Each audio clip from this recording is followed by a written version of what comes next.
smelling of fresh paint. The two mosques in the New Zealand city of Christchurch, where a gunman killed 50 worshippers last week, reopened their doors on Saturday, with many survivors among the first to walk in and pray for those who died.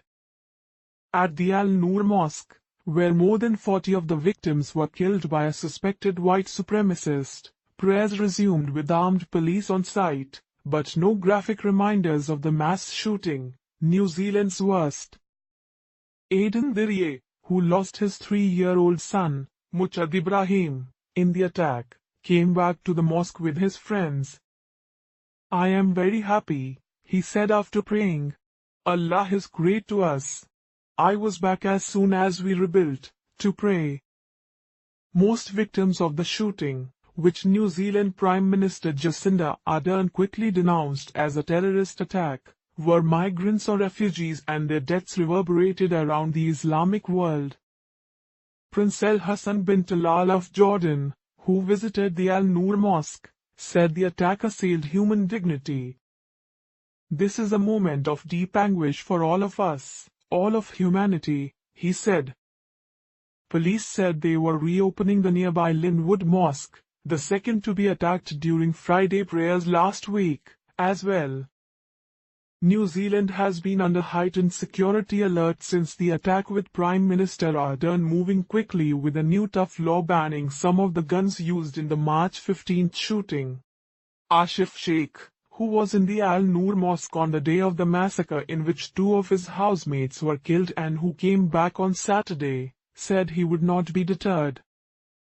"It is the place where we pray, where we meet. We'll be back, yeah," he said. Earlier on Saturday, about 3,000 people walked through Christchurch in a March for Love.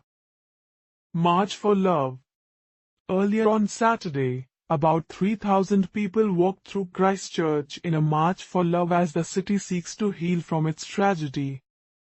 Carrying placards with signs such as "He wanted to divide us, he only made us stronger," "Muslims welcome, racists not," and "Kia kaha, Maori for stay strong," people walked mostly in silence or softly sang a Maori hymn of peace. "We feel like hate has brought a lot of darkness at times like this, and love is the strongest cure to light the city out of that darkness," said Manaya Butler, 16, one of the student organizers of the march.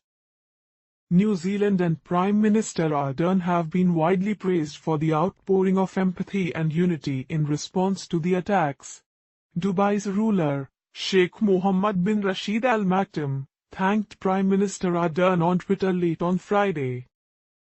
He posted a photo of Dubai's Burj Khalifa World, the world's tallest building, lit up with an enlarged image of Prime Minister Ardern embracing a woman and the Arabic word salam and the English translation peace above them.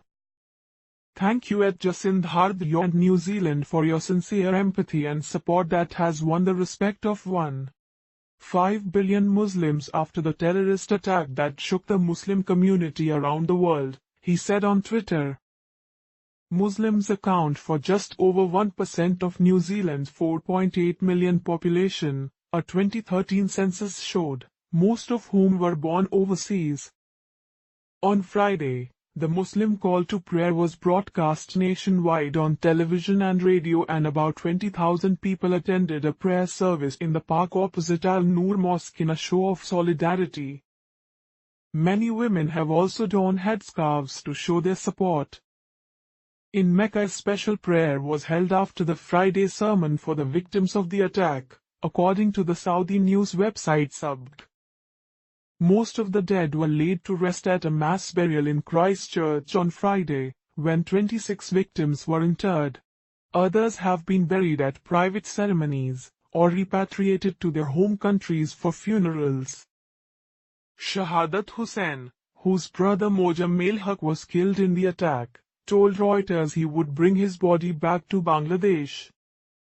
"I don't know when our family will be able to come out of this grief," he said. Get the latest election news, live updates and election schedule for Lok Sabha elections 2019 on ndtv.com/elections. Like us on Facebook or follow us on Twitter and Instagram for updates from each of the 543 parliamentary seats for the 2019 Indian general elections.